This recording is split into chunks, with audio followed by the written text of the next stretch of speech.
السلام علیکم ورحمۃ اللہ وبرکاتہ۔ ہم کر رہے ہیں مطالعہ پاکستان جماعت ہم MCQs کر رہے ہیں، اس میں اضافی امتحانی سوالات ہم کر رہے ہیں۔ دوسرے آپ کا انتخاب۔ ویڈیو کیسی لگی چینل ضرور سبسکرائب کریں، ویڈیوز کو لائک اور شیئر کیجیے گا۔ 1988 میں عام انتخابات میں کس پارٹی کو کامیابی ملی؟ PPP کو یعنی پاکستان پیپلز پارٹی کو۔ دسمبر 1988 میں بحیثیت صدر منتخب ہوئے تھے غلام اسحاق خان۔ پاکستان نے دولت مشترکہ میں دوبارہ شمولیت اختیار کی تھی 1989 میں۔ نیکسٹ ہے، صدر غلام اسحاق خان نے بینظیر بھٹو کی حکومت کو برطرف کر دیا تھا 6 اگست 1990 کو۔ آگے ہے، بینظیر بھٹو دوسری مرتبہ کب پاکستان کی وزیر اعظم منتخب ہوئی؟ اکتوبر 1993 کو۔ بینظیر بھٹو کی دوسری حکومت کو کس نے برخاست کیا؟ فاروق احمد لغاری نے۔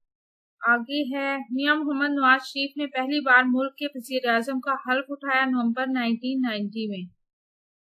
آگے، نواز شریف حکومت نے کسانوں کی حالت کو بہتر کرنے کے لیے ڈیش میں زرعی پالیسی بنانے کا اعلان کیا 1991 میں۔ ویڈیو کیسی لگی چینل سبسکرائب کریں اور اپنے پیاروں کا رکھیں ڈھیر سارا خیال۔ اللہ حافظ۔